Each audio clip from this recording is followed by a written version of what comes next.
Good morning. This is Kathy from Get Chatty with Kathy, and I'm so excited to be here today to talk about National Indigenous Day here in Canada. That's happening today on July 21st. And to talk about that, I have Toby here, who will introduce himself here in just a quick second. But I just wanted to give a little preface to him talking. So I just want you guys to put yourself in my position. I'm driving my new car, driving through the mountains of BC. And I'm on my way to Saskatchewan, and it's a long drive by yourself. And it was like this phone call just all of a sudden happened from Toby. And he and I had one of the best conversations I've had in a long time, just about like our culture and shared culture and Indigenous culture. And the question that he allowed me to ask and dive into was why. So today, I'm hoping that Toby and I can kind of get our brains back to that conversation that we had, a couple weeks ago, because it was a good conversation. And we're going to look at that why, because you really hit the nail on the head when you said a lot of people know about stuff, but they don't go deeper. So let's do that today, okay? Well, thanks, Kathy, for your kindness and your openness to have me on your show. Not every day us grassroots Naheo have a chance to lift our voice up. And so I'm grateful for that today. As well as we're going to dive into the whys, absolutely, because I think it's integral when we have conversations, not just to stay on the outside of the onion, but really just start peeling it back. And once we start peeling it back, we're going to find more similarities between us than we're going to find difference. And I think that's, at the end of the day, what we're trying to do is Wakutawin, is have a relationship that actually means something, that is not superficial, 100%. That actually is a human experiencing a human's role and has responsibilities within it. So as two humans sitting across from each other, we have the responsibility through Wakutawin to understand each other, right? Understand and then make a relationship that actually makes sense, that meets both of our needs, not just one or the other. So I am very grateful for this opportunity and to reach out to your audience and any questions they may have, they can just write into you and in your blog or what have you, because I know this is going to stem more questions. So this is basically, our first step into understanding each other, as well as we'll go into some of the dogmatic views that are being very much portrayed around. And I'll try to put those into perspective from my point of view. And I really want to say this. In our old ways, the perspective is only mine. It's my perspective from the center of the universe in which I occupy. It is my understanding through my eyes, my ears, my five senses to where I am and what I'm doing. And then, of course, my sixth sense to envelop the ether, the light and sound that is around me. So I understand the information that's coming from Mother Earth, coming from other humans. Remember, language is only a small fashion of building relationship. In our way, it's more body language. If we know how to read body language, that's about 90+% of what we actually talk is through our body. And our people have really come to master observation. So we would sit and observe rather than be in front and do all of the other things that we find now prevalent in our society that drives the consciousness. But really, in my understanding, is to slow down that train that's running fast and furious. And there's a goal to that train, absolutely. Lots of planning, lots of engineering to get it on the road and functioning. But we tend to forget the self inside there, the engineer, the people that are in there, and why are they there, and where are they going, and what's the purpose of it. I love this analogy. So when we look at this freight train that has no bounds, we forget to stop that train and get off of it and look at the grass and smell the roses. Be present. Be in the now. And when we look at other philosophers, great philosophers of our time and age, and even past, they have uncovered the secrets of the human psyche and the consciousness of the human being human. And that is the base philosophy. So before we get into all of That's deep. well, I love it. Before we get into all of this stuff, I guess just want to acknowledge who I am, where I'm from. Please. And then we'll go into a little bit about me, just to give your audience context. So who is this guy? Why is he here? Why do I want to listen to this guy? Yeah, why does Right? his why matter? Yes, absolutely. So we'll get into why Toby's here and Yes, why tell me. Why are anything. you? Okay. And what makes you tick? Well, that's another big one. So we'll just stick into who Toby Denomie is. So Toby Denomie, of course, is a given name given to me from the state. So the state, when you were born, you're now basically registered under the state. So the state says, okay, name that vessel that now has come into our possession, and we'll have to, in some way, shape or form, look after that through program services and through the state. So because of treaty, First Nations now are part of that state, okay? And that's where my name comes from. Toby Denomie is a state name. That state name is a very old name because we've been in this state for a very long time. My family in general has been in this state for about 400 years, and we can go back that far with every human being back and trace back to that far back to when grandfather and grandmother, and away we go. So where my contextual understanding comes up, we'll start around the 1800s. Because that's when really things started to heat up in Saskatchewan and of course our prairie provinces to the identification of self, right? And that state self. Because settlers were really just coming to the province. I think it was still the Northwest Territories probably at that point. Absolutely. Saskatchewan confederated in 1905. So, a lot has happened before Saskatchewan was even thought of confederating under 1867. So that's another story, but let's just go back to my name, Toby Denomie. So that fits in perfect for the model of getting a car note, buying a house. The system. Yeah, the system, the state system in which now we're all registered. So credits and debits, right? Yeah. So that's my registration number, basically. And that registration name comes with a number. And my number, of course, is registered to the Indian band that signed treaty under that. And that's another story in itself, because Papixi's is unique out of all of the bands in Canada.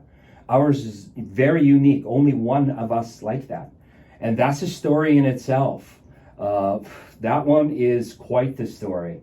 But we'll just stick to what we're kind of the whys of things, okay?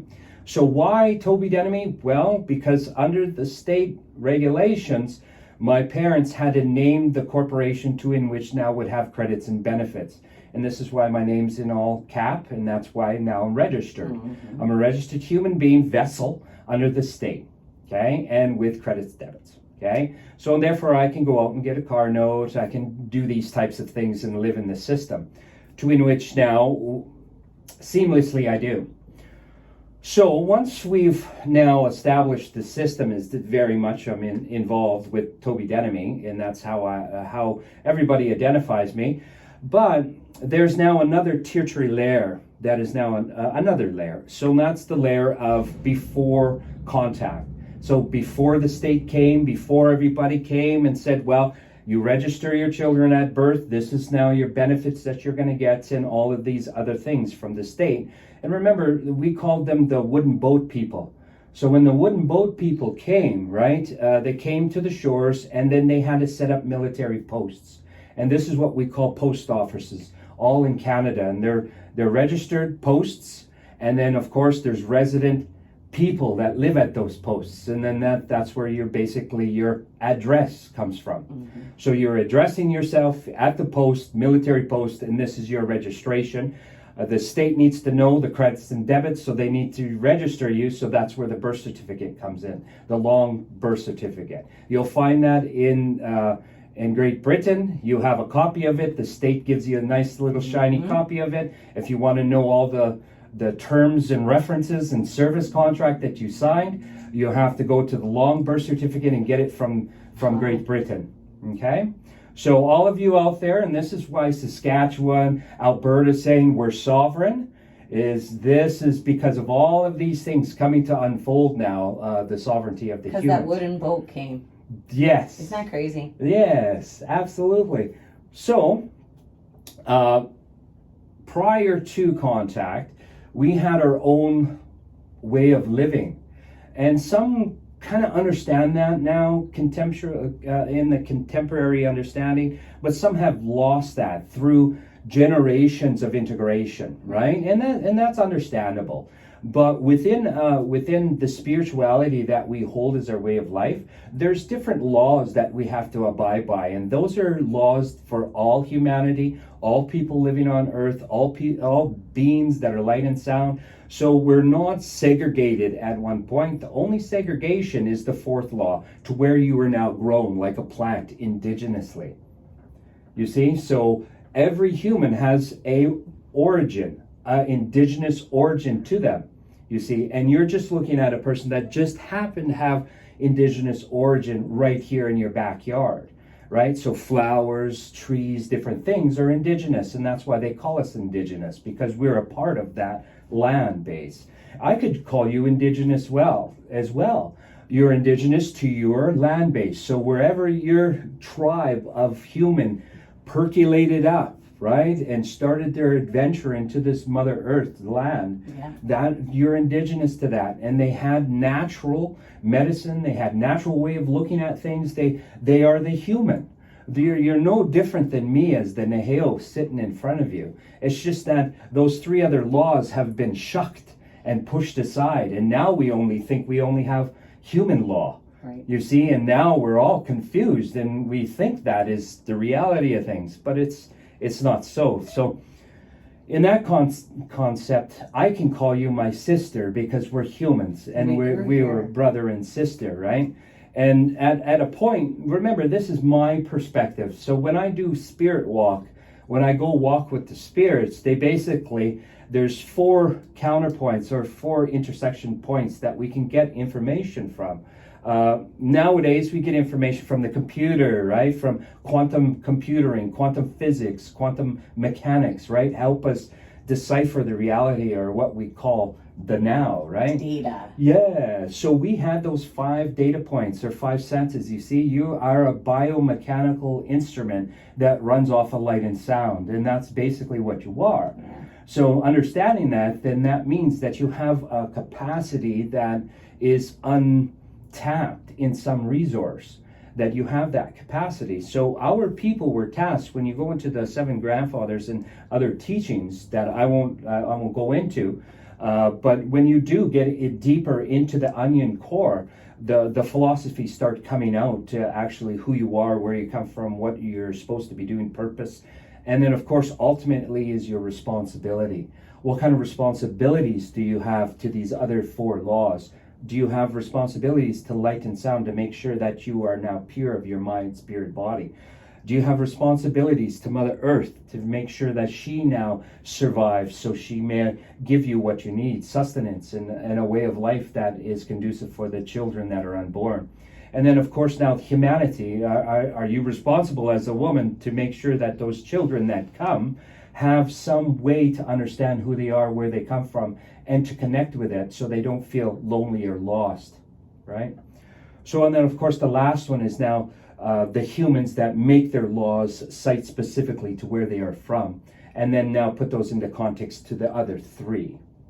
So if we're not doing that, if we're shucking those other 3 laws, then we're basically on a boat wondering who we are, where we're going, why we're here, and trying to make purpose of every single thing that is very dogmatic in a sense of control. So when you want to control human, it's actually very easy. Look in the 1920s social experiments for social engineering, and you'll start to see they took a bunch of babies, right? Twins. Right, and then they really mapped out the human consciousness, and then this is where the new development of marketing comes from, right? And this is how you can market to a human so that they want something, right? They don't need it, but they want it, right? So this is where you replace the spiritual concept of self into the ego. And then now we start looking at the ego primarily as who we are, right? This is myself. And that's where the disconnect starts. And this is where the disconnect from the human consciousness really starts. They say that the inner conscious and the outer conscious, I believe that there's only one conscious, and that rises above. And that the inner conscious that you're not tapped into is just because of that, you're not tapped into it. It is there, it is open for you. It is, people need a way to access it, and that has been lost for a lot. Because now look at how evolution in the spiritual context kind of played out, you see. Even for yourself, look at where you're from and what kind of background you have, and where's the spirituality when it basically got replaced with something else. And you can almost find the generation to where that actually happened. And when you do, and you map back and you do your research on your own family, your own lineage, you'll start to see a lot of these things start to play out. So, and that's what I did. I literally reached back. My father's 88, and he's a spiritual man by nature. So he tasked me with a whole bunch of things to do. And so I started doing them. And through that process of elimination, I gained tremendous insight. And this insight allowed me to now venture out of self, because now my ego wasn't present. And it was hard to get rid of it, because it's terribly hard to get rid of. But it's possible. And then so once you have glimmering pieces to where the ego's not there, you're allowed to think critically, and you're allowed to move. And you have to move quickly, because that ego will sneak in, right? And other people that are around you that haven't done the work, right? That ego is very much present. So now you're ditching, you're in a landmine as such. The more ego, the more that you see the ego, and that you can develop a sense of what it is, because it's very prevalent. And then so now you really can name it. And then once you start naming things for yourself, you can now, in some way, shape, or form, identify. So once you name something, you can identify, you can put a label on it, you can now see it for what it is, and then you can extrapolate and start to go into it a little more deeper, because now you're separated from it and not in it. It's almost like an alter ego that you can. Ooh, right? You see? Yeah. So the alter ego, and we strip all that. Remember, there's only one ego, right? There's only one that hides really good, and one that is very much prevalent in society.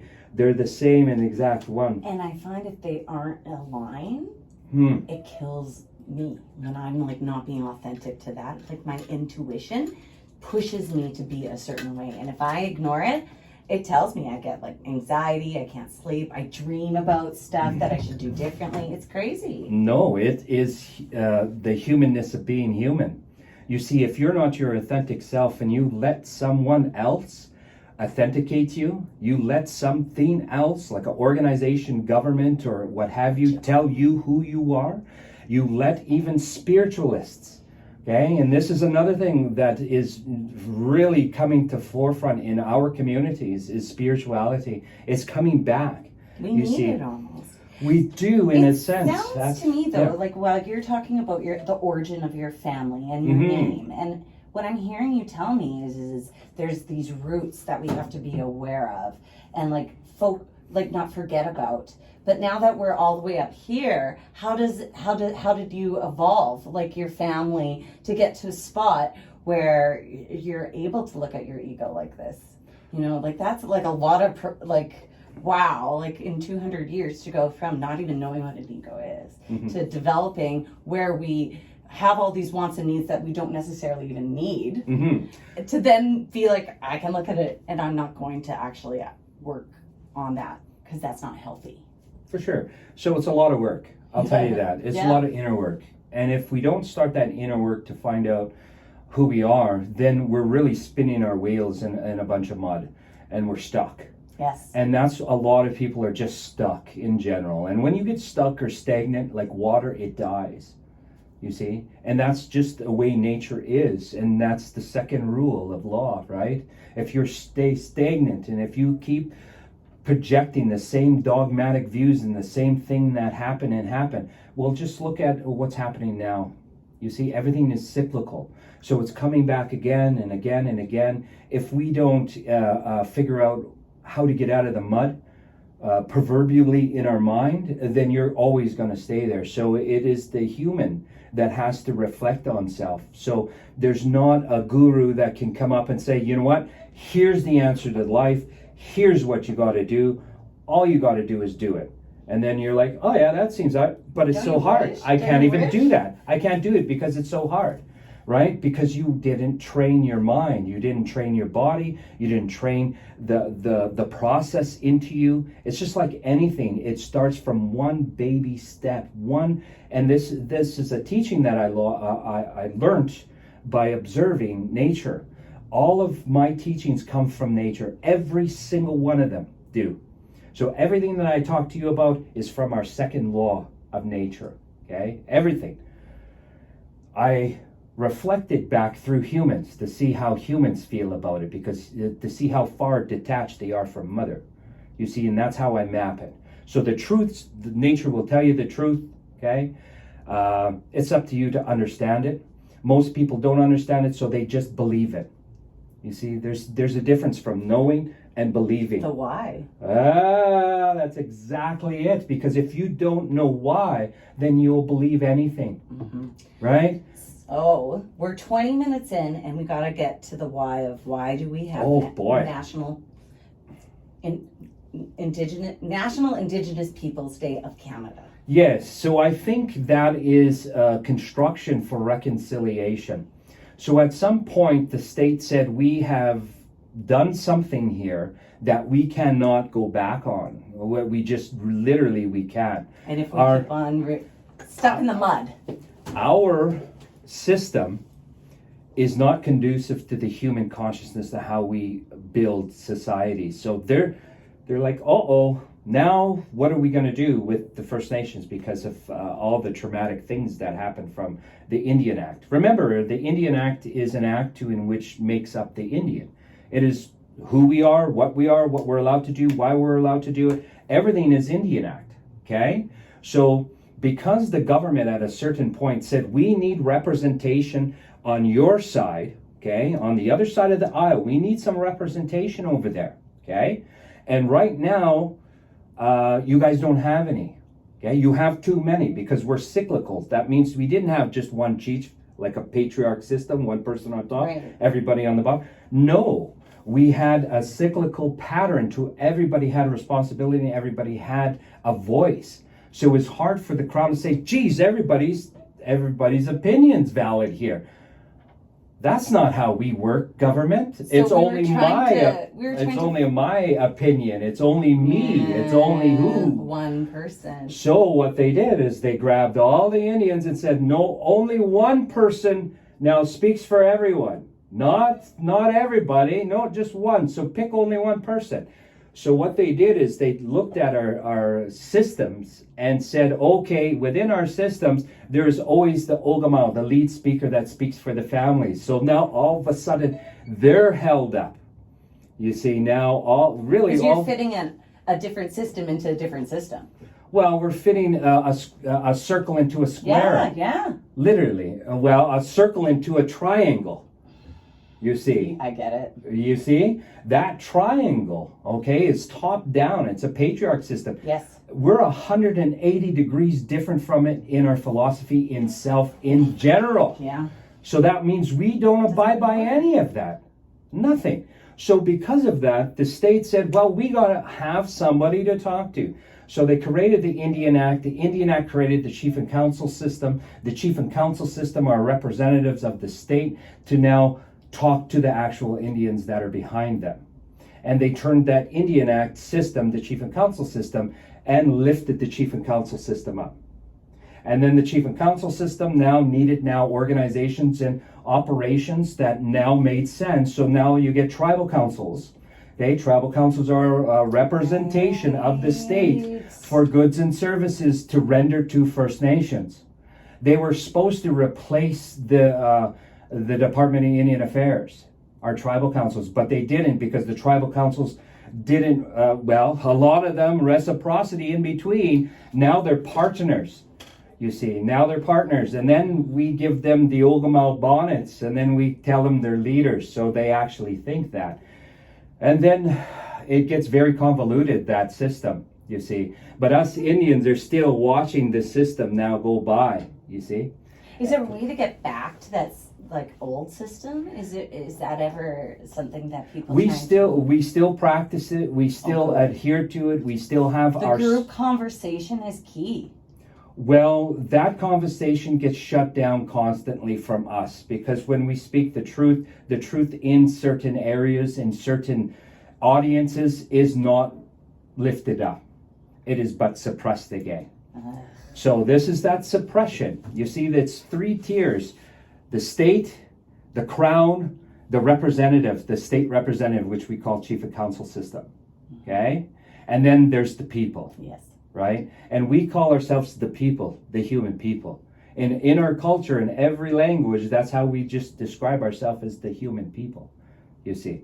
So that's all we are. We're trying to live a balanced life with all light and sound. We're trying to live a balanced life with Mother Earth. We're trying to live a balanced life Wakutawin with everybody else, you see.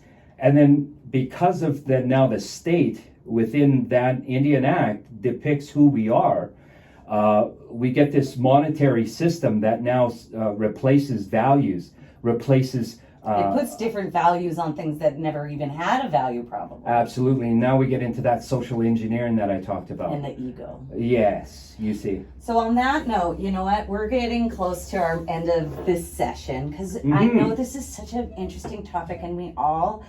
have lots of questions, and I don't think we've had an opportunity to get to that second layer of the onion very often in my world. So we're going to keep on talking. I'm going to say goodbye for today, and we'll be back next Tuesday, and Toby and I are going to keep on digging. Right on. Okay, take care, peeps.